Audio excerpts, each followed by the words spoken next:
What's up, guys? John Oh. Sintez, Cutternation Baseball. Let's Win a Ball Game podcast. Alex Rojas, Brad Berto. If you haven't liked and subscribed, or you're listening on Spotify or watching our podcast on YouTube, please subscribe, like, follow. I'm very excited about today because we're able to get two great minds on, and we can get into some deep dive knowledge here. So, without further ado, Alex, Bradley, how are we doing today? How's everybody? Doing really well, my man. Can't wait. We got a whole day of training going on right now, and it's going to be great. We got ABCA coming up next week, so we'll be planning on that. And, let's just keep it rolling for sure. There we go. There we go. You cut out for a second. I don't know what happened. You said, let's go live, and then mine cut out. I was like, okay, sick. Yeah, you're good now. Now you're in there. Cool.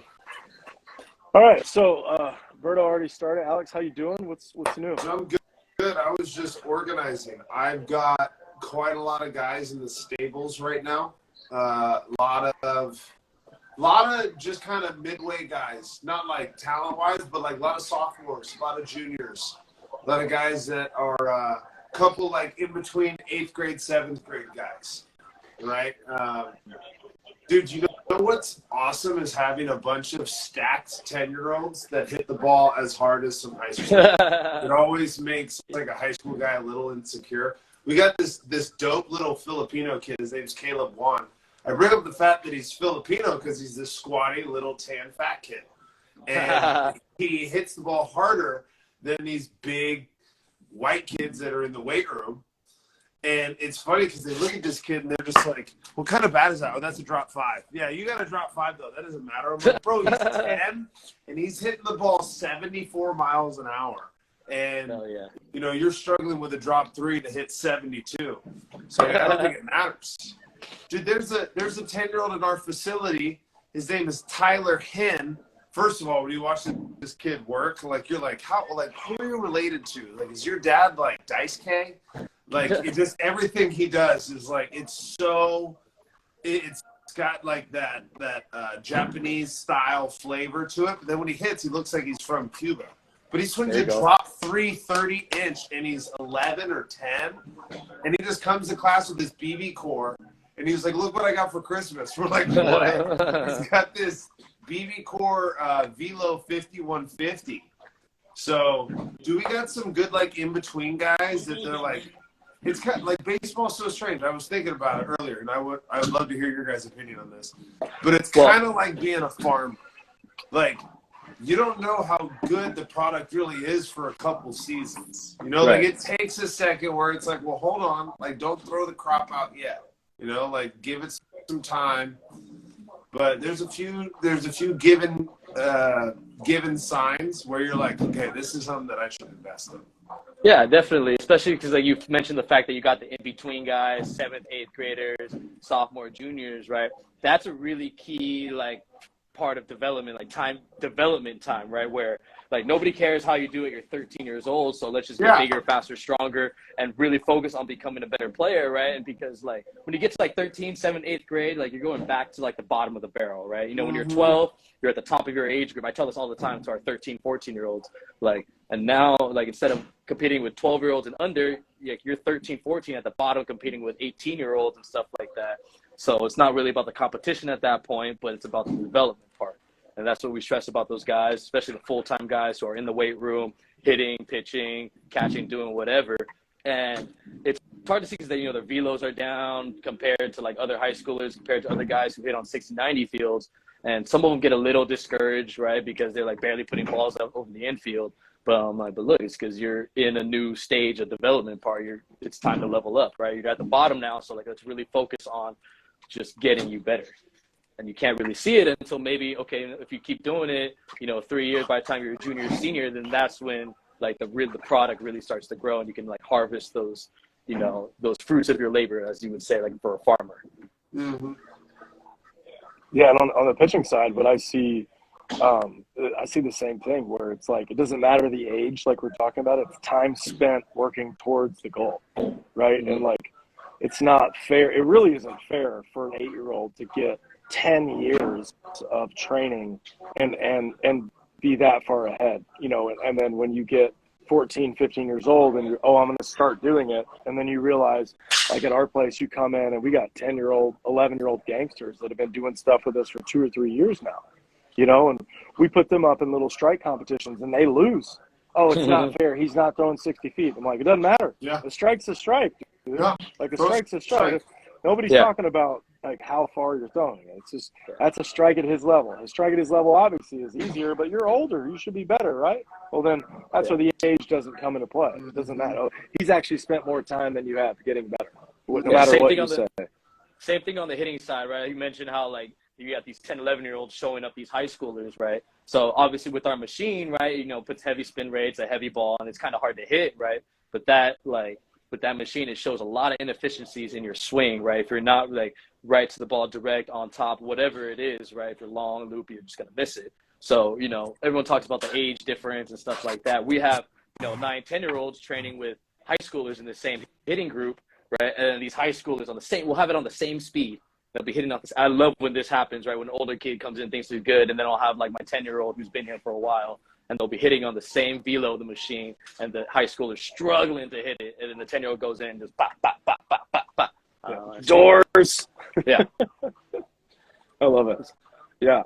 So, go ahead. Oh, well, go for it. Go for it. I was just going to direct it a little bit right in there. So, I was just going to say, there's like this, like strange mental obstacle that I feel like happens in baseball where, like, once you get over that, you stop thinking about your development and you just start developing. And it's like, yeah, you are going to be that 12-year-old that hits 75 or hits, the throws the ball 80 because you're just like, I guess this is just kind of what I do.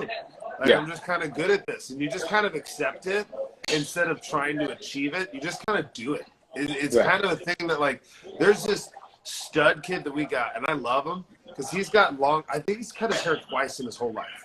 He's got hair down to his back like an Apache warrior. And he hits, like, he can hit the ball up to like 78. He just turned 12. So same thing happened the other night. Some high school kid was like, well, what's he hitting? And he's got this, dude, have you seen those Easton Hypes? Those like black and yellow bats? Those things are hot, dude. And this kid, and he's 12, but he's playing legit baseball, and he's hitting the ball harder off the machine than the high school kid was. He's like, I think he just turned 12, and the other kid's about 15, so there's a 3-year age gap. There's probably like a foot, maybe like 40 or 50 pounds. One kid turns 78, the other kid's like 72 maybe.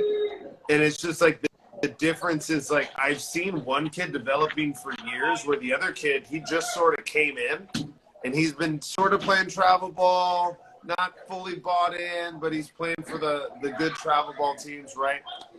So again, it's like a kid that's just kind of like, well, I just kind of hit all the time.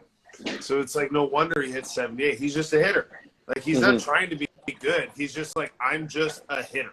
He's not trying to be a great hitter. He is because he hits. Yep. Weird. I think, therefore, I am. Yeah. So right now, I'm reading this book. I'm a big reader. So Austin Nola actually recommended the book. It's called The Inner Game of Tennis. And it's all about, like, controlling your mind to get your mind out of the way to let your body do its thing. So you talked about, like, I'm not sure who wrote it. I can't remember. I'll get it to you soon. But it's a really good book, though. But it's talking about, like, I'm only, like, about maybe 50 pages in. But I like how we talked about, like, how you talked about just accepting the fact, just accepting what is, right? Not, like, putting a judgment on the results or on your development, right? It is what it is. Right. And the sooner you can get to that state of mind, like, then that's when the development happens versus, like, you take a bad swing and you're, like, beating yourself up, or you take a good swing and now you're really happy. Right. It's like, how can you be like that? Even just see it for what it is. Right. And then once you can get to that, like with the kids that we have here or the guys who have it, they get it. Right. They might have a bad bullpen or a bad hitting session, but they're not fazed by it. It's just not, it is what it is. And same thing on the other side. They have a good session. It is what it is. And then those are the people who stay with the development longer, like they trust the process better, and overall they just develop better because they're not thinking about it, they're not judging it, they're just doing it. Mm-hmm. Couldn't agree more. Couldn't agree more. You just gotta we this is where Berto and I like the idea of how we test. You know, one of the biggest issues that we see in baseball is like nobody's actually testing to find out if what you're doing is working.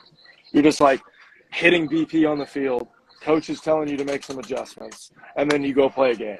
But like really you should be competing in a scenario where you get to increase the total number of competitive reps and then go from there. And that's where we have solved this idea with advanced BP and live at-bats. I think those two things alone should give you multiple times a week to where you can actually find, are you good? Like people told me I was good all the time, but I had no idea.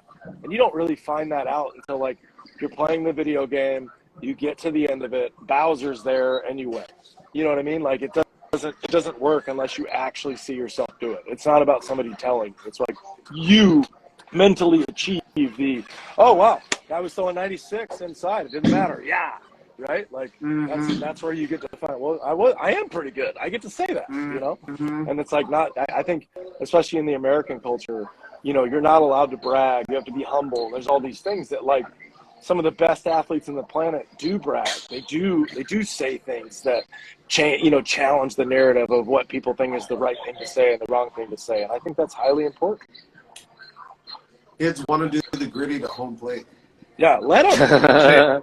Let them, dog. Like they're not trying to like jog all the way through and just take their helmet off and just like, you know, start high-fiving people with their helmet. Like they want to do the gritty on home plate. Like that kid that I was talking about, that original kid, that Filipino kid, I love hitting with him because he'll hit a ball sometimes. You know, he's 10. He doesn't have the best. He's not like Ken Griffey Jr. where he's like, oh, my God, every day this kid comes in. He has good days. He has bad days. But he hit this ball the other day. He hit it to, like, right center, and the hit tracks had it, like, just off the wall, and we were playing 12U. So it's, like, 240 fences. And he just kind of looks off to the side, and he was like, that ball was crushed. I was like, hell yeah, dude. It was. Like, it was, dude. Like, you need to allow yourself to believe in that and to entertain people. What was I watching? I think I was watching the day the series stopped. It's the 1989 earthquake one. It may have been another 30 for 30, but it was a baseball. No, it was the U. I was watching the U. And the U was talking about, like, we're there to entertain people just as much as we are there to play football. Yep. Right?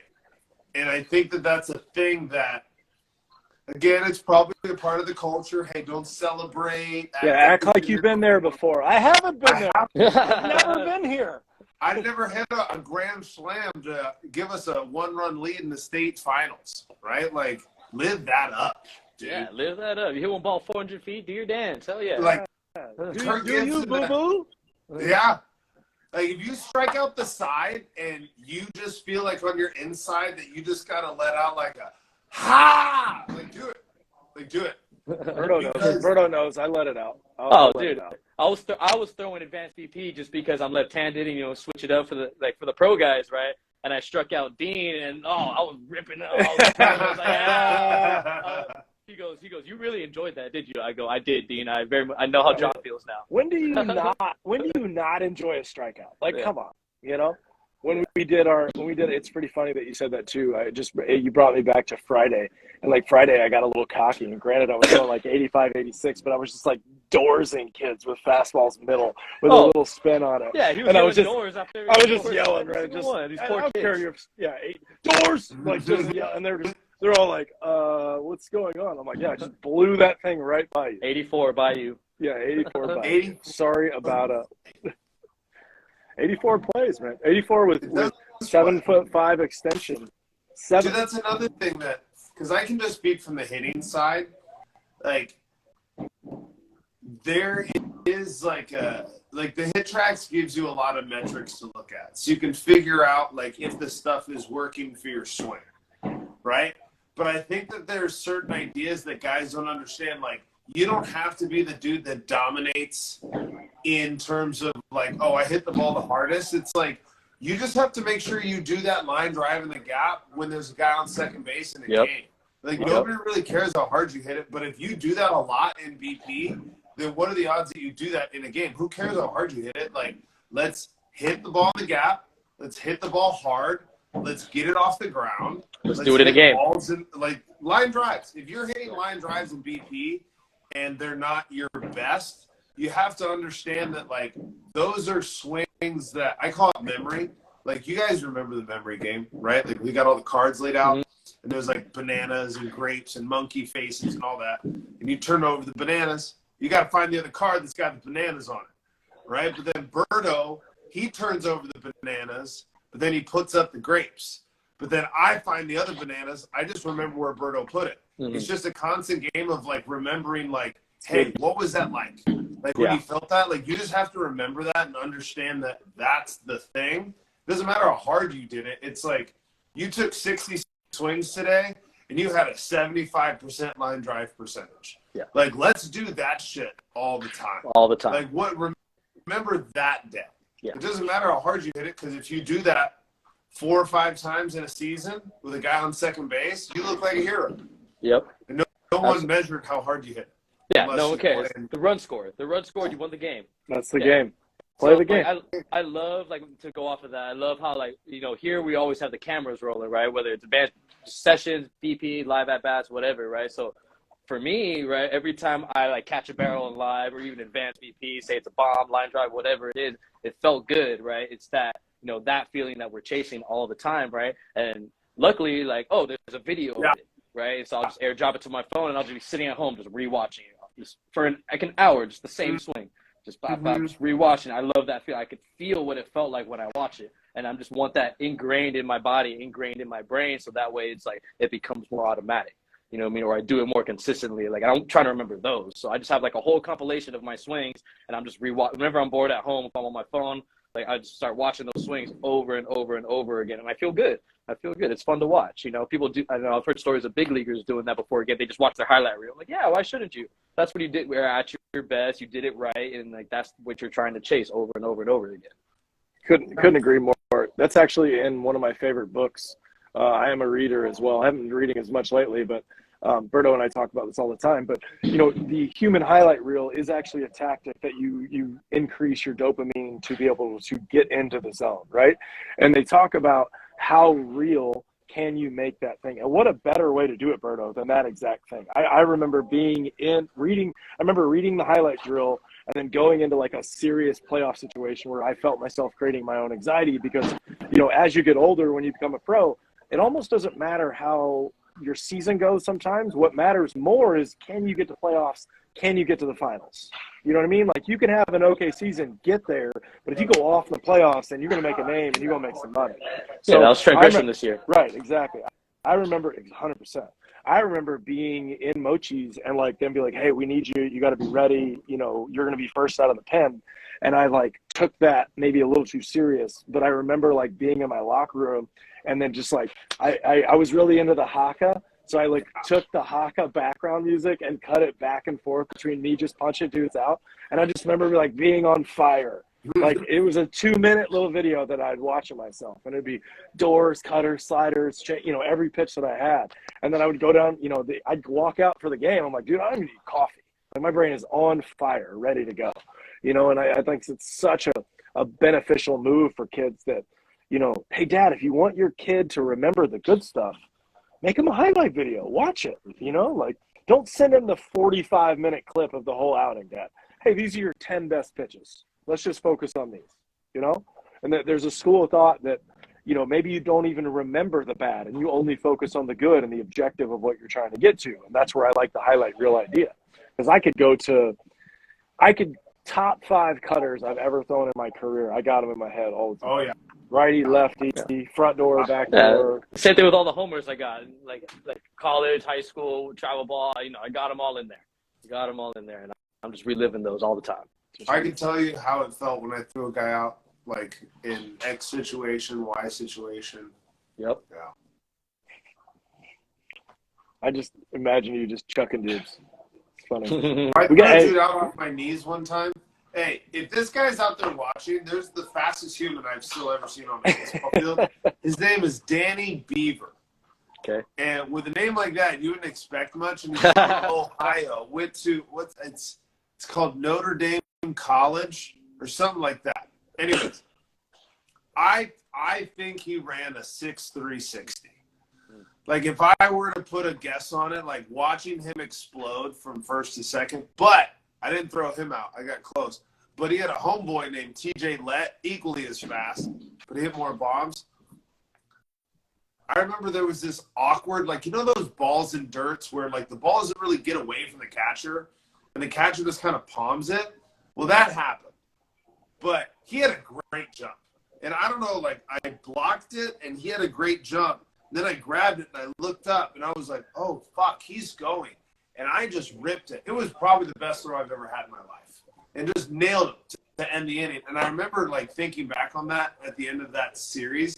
And I was like, I don't know how I did that. You just did it. That was probably the best. Like, if I could have had a highlight of that, like, I would have watched that and looked at all the shit that I did right and be like, that's how you throw off your knees. Yeah. Like, that would have been, like, where I figured that out. Yeah. But the thing is, like, so going back to that point, like, you just did it, right? Your body just did it, right? It was happening so fast, which happens in the game. Like, the inner game of tennis talks about, you know, well, it talks about in terms of tennis, but baseball, too. It said one little line that stuck out to me is, like, so for hitting a baseball, or baseball in general, it requires action that is faster than thought, right?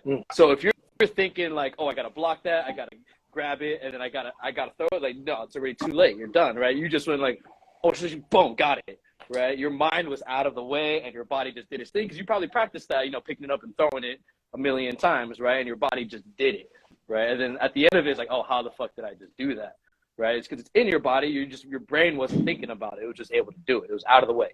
And so I was talking to, we have this, we call him Hood Rat. He's just like 11-year-old savant player. Bro, his dad does something with data collection of some sort. Like, he's a very technical guy. He's always got a blast. He's always, like, understanding, like, his rap soda numbers. Like, he has great questions. Yesterday, his dad just wanted me to throw him. He's like, can you just, like, do advanced BP essentially to him? And I was like, yeah, let's do it. And so I was showing him cutters, curveballs, fastballs, going random, letting him get used to patterns. And he asked, like, one of the best questions. He was like, so all I have to do is tell the difference as fast as possible between what pitch it is and then swing? And I was like, pretty much. Yeah. And he just kind of smiled. He was like, okay. And he understood what the assignment was. Like, he was like, oh, I just have to look at this stuff, discern what pitch it is, and then and he said this, but he didn't say it exactly like this, but from that knowledge, I get an understanding of a general location of where this ball is going, and that's where I'm swinging. And I was like, absolutely, 100%. Nailed it. And like, I couldn't have said it better, but the way I said it back to him, I was like, yeah, it's kind of like your body is the hardware and your brain is the AI software.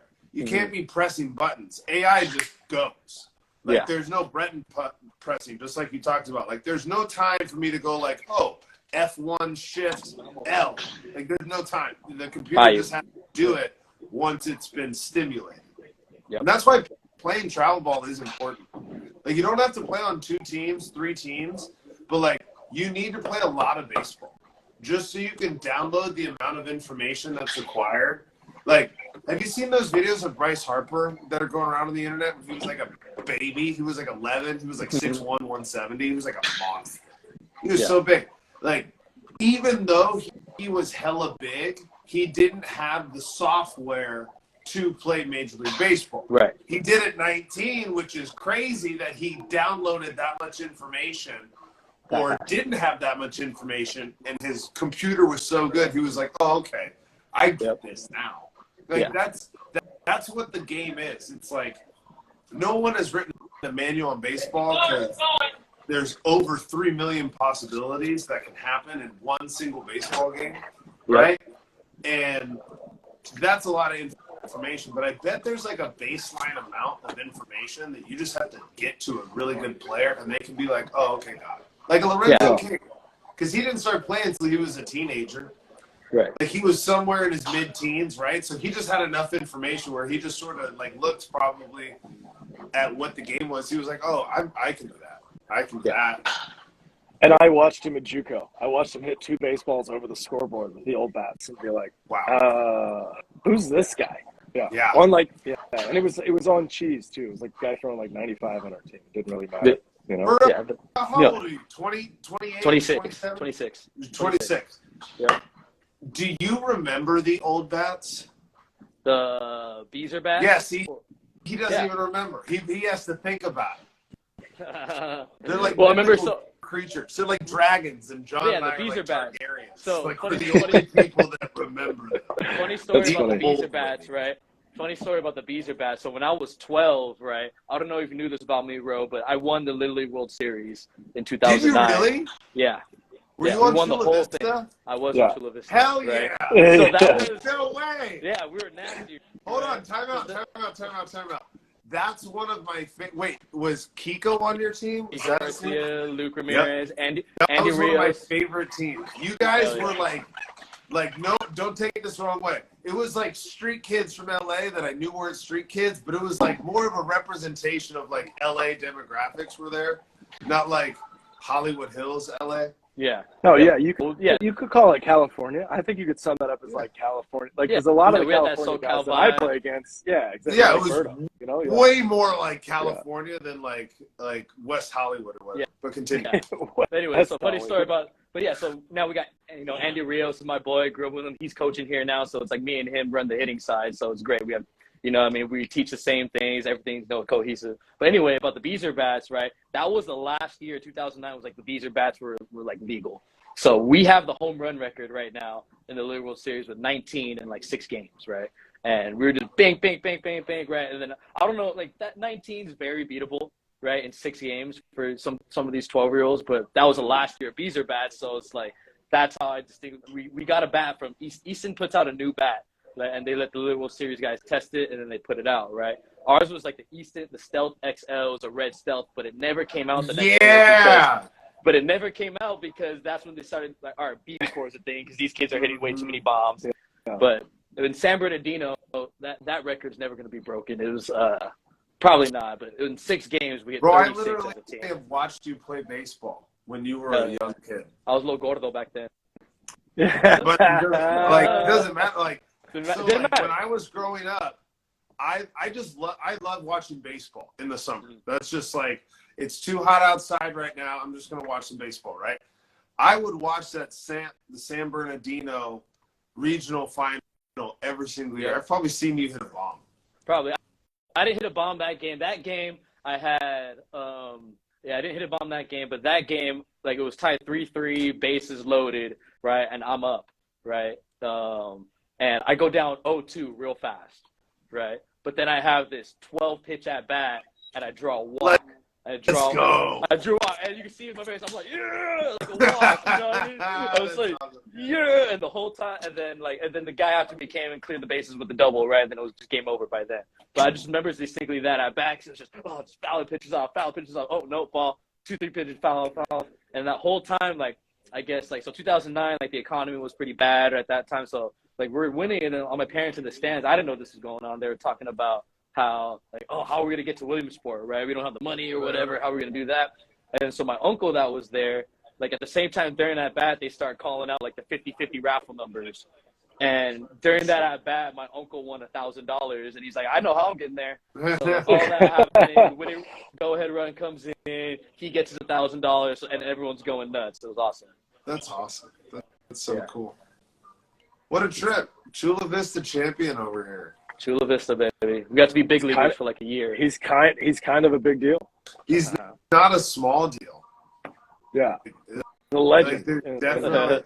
Well, like, this isn't a shot at anybody. I'm just asking you because I've always thought this to myself because I saw it. But there's always like a hierarchy of guys that keep going after a certain stage. So obviously you played well after that. Like, were there any dudes where, like, they didn't develop past high school? They didn't develop into college baseball players? Yeah, a bunch of them. So me and Andy Rios are the only ones still playing right now, right? And, of course, everyone talks about Luke, Kiko, Bula, and those are all my boys, right? But Kiko ended up going to the Pepperdine. He did okay, but he got up to 95 on the mound. And, wow. Yeah, but then, I don't know, something about him just, like, he never reached that stage of development where it's like, you know, there was no judgment, right, or whatever, where he just let the development happen. He was always kind of hard on himself and stuff like that. And then same thing with Luke. Well, not necessarily with Luke, but he was just always bigger than everybody. So that when everyone kind of caught up to his size, it didn't, you know what I mean, then, you know, his skill level didn't grow with it.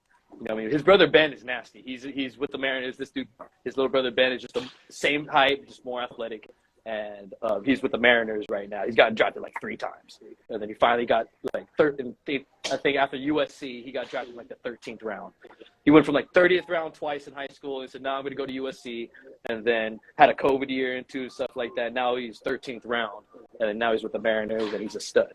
But yeah, for me personally, I just knew that I didn't want that to be like the highlight of my life, like where like that's where I peaked, right? I've always like, okay, but even though that's like the epitome of baseball, right? Especially for that age, like that's top, right?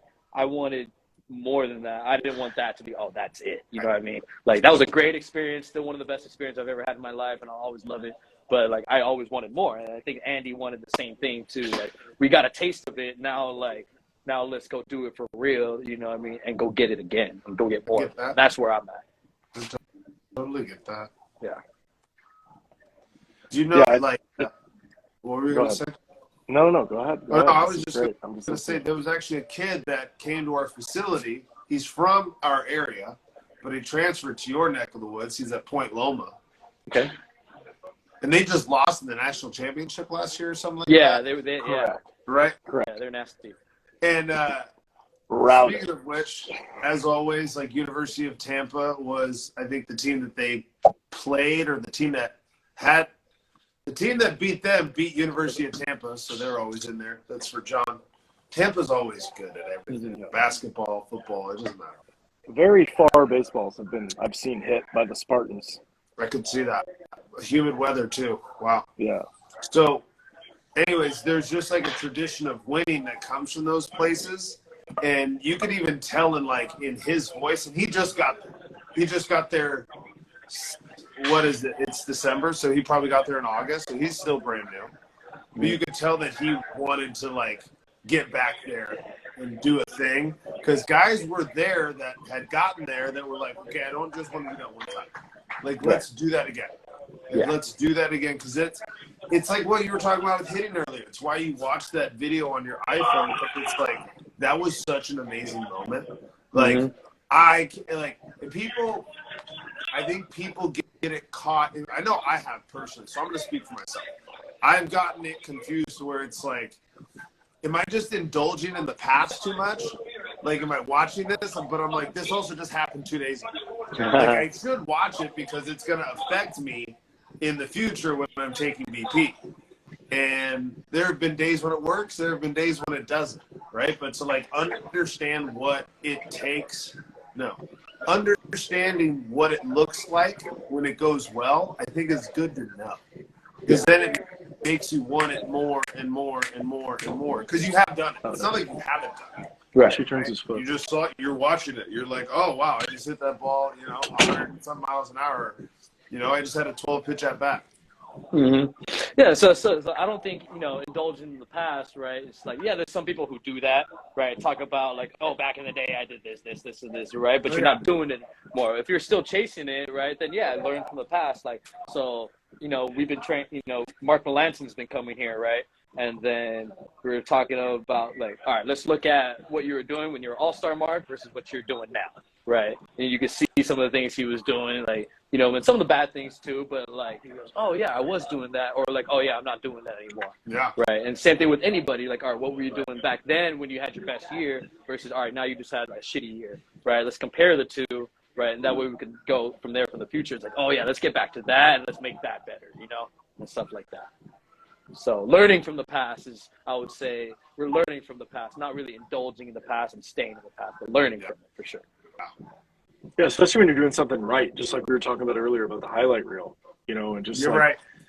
Can you remember what that perfect, because there's perfect swing, there's perfect pitch. There's been, a lot of times where I've thrown, on Friday, for example, I couldn't miss with my slider. I was throwing it wherever I wanted. I was throwing it at your face to down the middle to inside line to the edge. And, it was also like I felt like I could mess with the shape of it. Like I was like, instead of throwing it 75, 76 like it was, I was like down to 72, like trying to throw it a little bit slower so I know I would get more break, and throwing these like real giant sweeping shapes. Yeah. And like you could just see like everybody up there was just frustrated. It's like they didn't. Yeah, they're like, I haven't seen that one yet. Yeah, exactly. Like it's just being able to manipulate it. But like as soon as I landed one, I was like, ooh, I got this like all day. Yeah. It's like I think I finished off like 4 or 5 guys in a row with the same slider. And I was like, nobody's even paying attention right there to see it's 0-2. It's coming. Like pay attention. The game, man.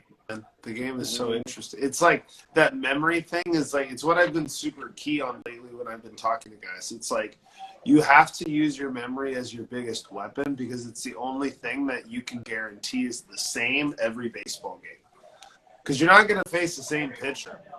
But the timing, like I was talking to this high school kid, and I was like, you have to have a baseline timing. Like that's timing A, right? And that's mainly your timing in your swing. Because that's like, okay, so I get my rhythm, I lift my foot up, I put it down, and then I go. That's your timing. Then there's timing A1, which is with a pitcher involved. And that changes because you're not going to face the same pitcher your whole life. If you only had one pitcher to face your whole life, it'd be easy. But it's like you have to let those other influences, because there's only a certain amount of like possible shapes that a pitch can make. I know John tries to break the actual physics of that. But like there's only so many ways that at most levels that a pitch is going to move, right? Unless there's that stud, then it's like, good luck, dude. That guy's a stud, right? He can do crazy shit. But once you download that information, you have to use that memory for everybody else that you face and you don't have information on. Like, because it's like, oh, this guy throws a fastball, curveball, slider, changeup. You've seen all of those.